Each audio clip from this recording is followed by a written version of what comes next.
It's big on the inside and small on the outside. This is the Audi SQ5.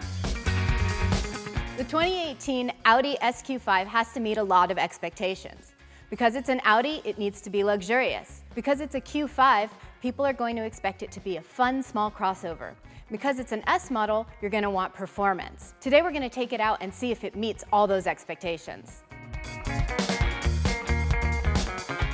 The S in SQ5 means that it's the sporty version, and rather than a 4-cylinder like in the Q5, it has a 6-cylinder with a turbo, and it's an excellent engine, very smooth, it sounds good, it has a ton of power on tap, 354 horsepower, and they bumped up the torque for 2018. It's more than 360. The 3-liter turbo in the Audi is backed by an 8-speed automatic transmission. That's the only option that you can get, but they work really well together.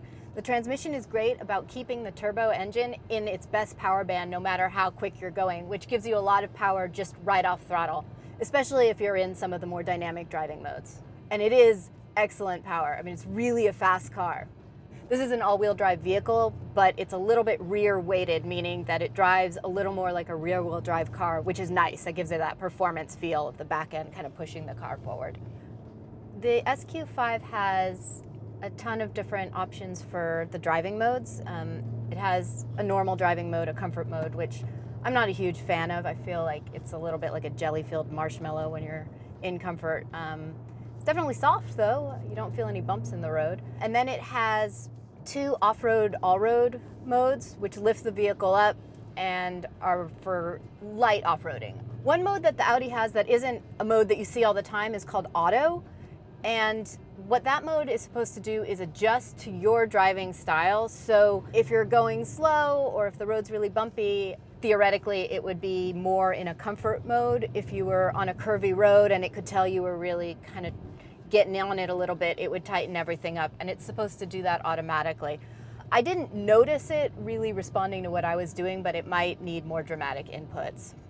I tend to be a pretty consistent driver, which is maybe always a little too fast, if you ask my husband. There's a custom mode where you can go in and set what you like about the different modes. So say you like the marshmallow suspension, but you want the steering to be tight. I don't know why you would want that combination, but maybe you do.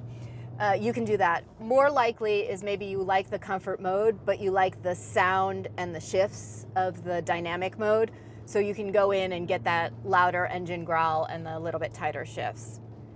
To talk about handling in SUVs is something that a few years ago, probably none of us thought we would be doing. But now there's all these sort of compact SUVs and crossovers, which are really more like cars. So they're not huge. It's not unreasonable to expect them to handle more like a car, and some of them do.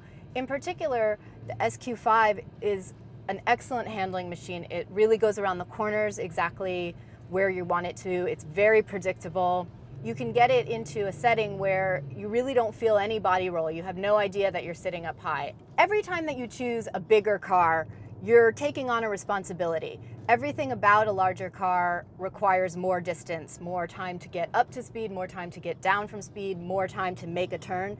And this car gives you a lot of confidence that it is going to react exactly when you need it to. So it's not going to take a long distance to stop if there's an emergency situation. The brakes are excellent, and in particular on the SQ5, the brakes are larger than on the Q5. From the inside of this car, you might think that the outside was huge and that you'd have a lot of trouble turning it around, but it's actually got a very small exterior and a very tight turning radius. Bam, no problem. I feel like a lot of times I'll get into a vehicle expecting it to be huge inside, and it's small on the inside and large on the outside, and that's kind of a disappointment both in usefulness and also in drivability. This car is the opposite. It's like Mary Poppins' purse or something. It's really big in here, really roomy. You can fit a lot of stuff. I think the back seats are very comfortable. The cargo space isn't the most that you can get in this class, but it's certainly enough for me. It's a pleasant surprise to be having fun driving on a mountain road in an SUV. Normally in a truck, I'd be like, do I need to pull over? Is there someone behind me? Are they going too fast? Am I going too slow? After driving this, I would never be satisfied with the regular Q5. The SQ5 starts at about $55,000, and at that price, I think you're getting a lot for the money. But you can add options and build it up really fast, and this exact car is $68,000, which in my opinion, is a little bit more money than the car that you're getting.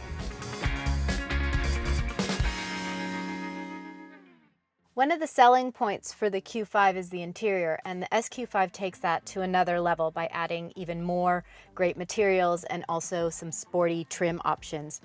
A lot of these are very customizable, so if you're not into carbon fiber, there's wood options, there's sort of brushed metal things. You can really make this car exactly how you want it to be.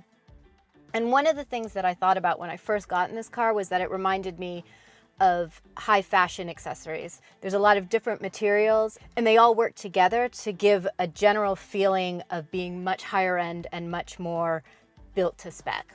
Overall, I love the interior in this car. My only gripe would be a couple of spots on the door panel where I feel like it's a little inconsistent. For example, it's got this nice brushed metal here and the optional carbon fiber and the leather here, but right here, the door pull where you actually spend time touching the car is hard plastic. Nothing on it at all, and I think that that's sort of a weird choice.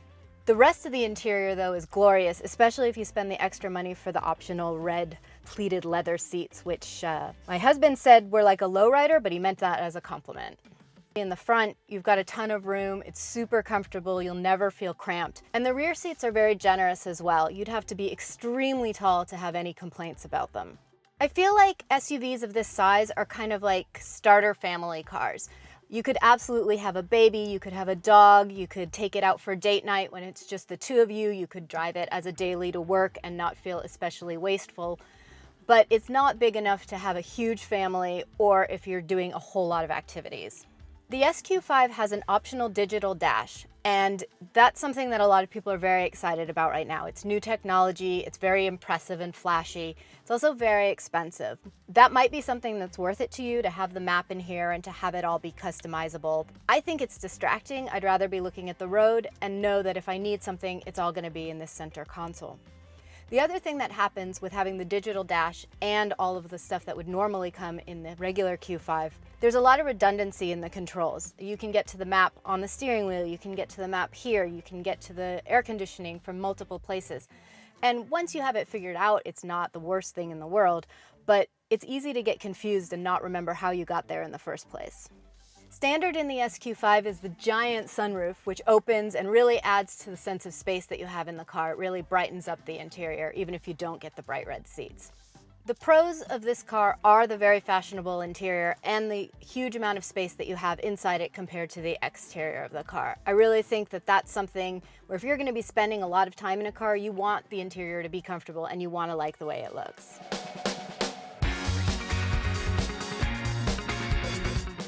Overall, I had a great time in this car. I think it stands out from the pack in terms of style, and it was a lot of fun to drive. It was able to do everything that I wanted, from quick driving to carrying stuff around for the weekend, and it was big enough to be comfortable, but small enough to park easily no matter where I was going. For more videos like this, please subscribe, and make sure to follow us on Facebook, Twitter, and Instagram.